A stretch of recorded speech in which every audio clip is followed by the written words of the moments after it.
안녕하세요. 유재드 민실장입니다. 오늘은 유학 후 이민의 초기 정착 비용에 대해서 제가 좀 설명을 해볼까 합니다. 여러분들이 물어보시는데요. 초기 정착비가 얼마가 들어가냐. 근데 이 오클랜드와 크라이처치가 기준이 틀려요. 왜냐면 오클랜드는 임대비가 조금 셉니다. 그렇기 때문에 약간 비용이 더 들어가고, 그 외에 뭐 음식물이나 이런 거는 지금 전국적으로 파킨세이브라든가 카운트다운 등 여러 가지 대형 슈퍼마켓이 있기 때문에 가격은 거의 비슷합니다. 약간의 차이는 있지만 솔직히 뭐 2, 3인 가족이나 4인 가족까지는 먹는 게 그렇게 많지 않기 때문에 비용 자체가 코스트가 그렇게 많이 차이가 안 나요. 근데 이제 유학 후 이민에서는 가장 큰 포션을 차지하는 게 이제 학비입니다. 제가 항상 얘기 드리는 게 뭐냐면, 전화를 할 때 제가 그래요. 애가 있으세요? 그럼 애가 있다. 그러면은 애가 몇 살이냐를 물어봅니다. 그래서 만 5살을 기준으로 해서 그 아이가 만 5살 이하일 경우에는 부모와 동반비자가 가능해요. 그렇기 때문에 부모와 동반비자를 받을 시에는 학비가 없습니다. 하지만 부모와 만 5이 넘어가서 이 학생이 자기가 이제 그 학교를 스스로가 다녀야 되는 경우에는 그 애들 학비가 추가가 돼요. 그렇기 때문에 코스트가 좀 많이 들어. 1년에 뭐 한국도 유젠 달러로 따지면 한 15,000불 수준인데 1년에 한 1,100만 원 정도 추가가 됩니다. 그리고 또 이제 애가 있게 되면은 왜 추가 비용이 더 들어가냐?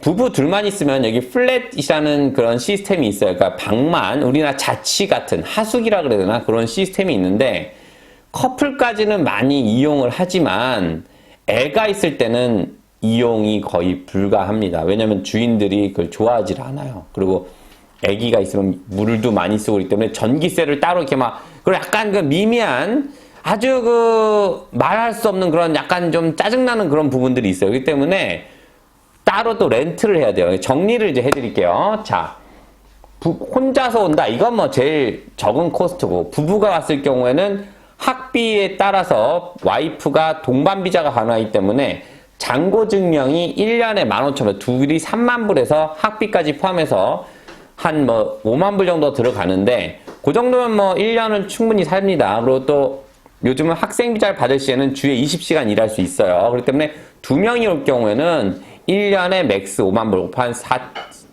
3,800만 원 선이 되겠고, 이제 애가 온다. 그러면 이제 5만 불에서 뭐가 되냐, 또 잔고를 보여줘야 돼. 이민성에 신청할 때 15,000불 잔고를 보여줘야 되니까, 그 비용이 추가가 되면은 한 또 3만 불 정도, 그러니까 8만 불이 좀 안 되는 돈이 들어가겠죠. 그러면 한 6천만 원 정도가 들어가는데, 그 돈을 다 쓰는 건 아니지만 일단은 둘이 왔을 때는 플랫이라는 게 한 주에 한 200불 정도 해요. 그러니까 1년으로 치면 한 10,000불 정도 들어가죠. 둘이 숙소 비용이. 근데 애가 온다 그랬을 경우에는 200불에는 전기세가 포함됐지만, 애가 왔을 때는 경우는 방 2개짜리는 얻어야 되는데 이게 한 주당 한 450불 정도 합니다. 그러면 450불에다가 생활비를 또 톱해야 되니까 아무리 벗어도 200불은 쓰겠죠, 주에. 그러면은 650불이면 6, 5, 30에 5, 25에서 한 3,000불 정도가 들어가겠죠. 이제 딱 정해진 코스트만, 플러스 이제 여러 가지 그대들이 사는 것도 있잖아. 게임하고 외식비도 있으니까. 근데 이 정도 쳤을 경우에는, 그 정도 이제 비용이 들어갑니다.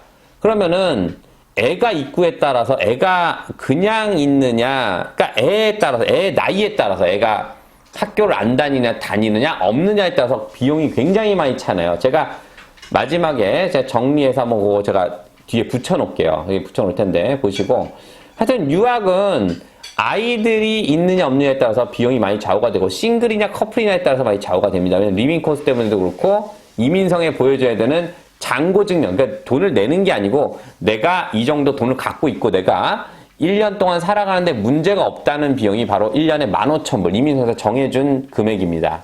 그래서 잘 참고하시고, 유학 후 이민을 준비하시는 분들은 이 비용이 굉장히 중요해요. 이게 어떤 분들은 그렇게 심각하게 생각 안 할 수 있겠지만, 이 비용이라는 거는 아마 총알이 있어야 스테이할 수 있으니까. 그리고 학생비자 받으면 일주일에 20시간 일할 수 있다는 거 기억하시고, 저는 누누이 얘기하지만 공부를 어렵게 하지 말라.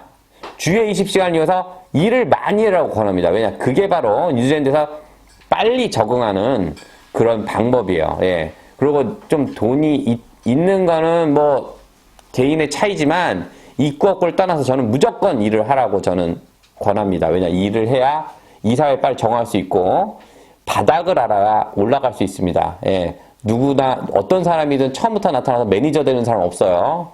바닥부터 해야 매니저가 돼야 바닥부터 하면서 매니저가 돼야 밑에 사람들 마음을 헤아줄 수 있는 그런 좋은 매니저가 됩니다. 예. 제가 사설을 하나 드리면 옛날에 제가 대학교 때 노가다를 좀 뛰었었어요. 노가다 뛰면은 이제 진짜 자쁘지 인생 바닥이지 뭐. 근데 사람들이 노가다의 그 좌우명이 뭔지 아세요?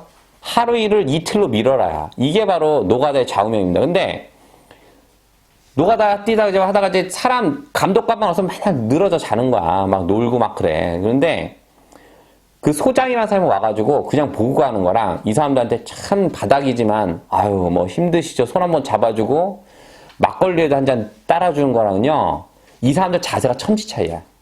그때 제가 보고 이런 사람들의 마음을 움직이는 거는 절대적인 권위도 아니고 따뜻한 말 한마디구나라는 걸 제가 느꼈습니다. 그러니까 여러분들도 와가지고 바닥부터 하시면서 여러 사람들 만나시고 하시는 것도 이 뉴질랜드 생활에 자리 잡는 거에 가장 좋은 핵심이 될 거라는 거. 오늘 핵심 포인트입니다. 예, 그럼 오늘 뉴질랜드 유학 후移민의 비용에 관련돼서 영상 찍어봤는데 도움이 되셨다면 구독, 좋아요 부탁드립니다. 감사합니다.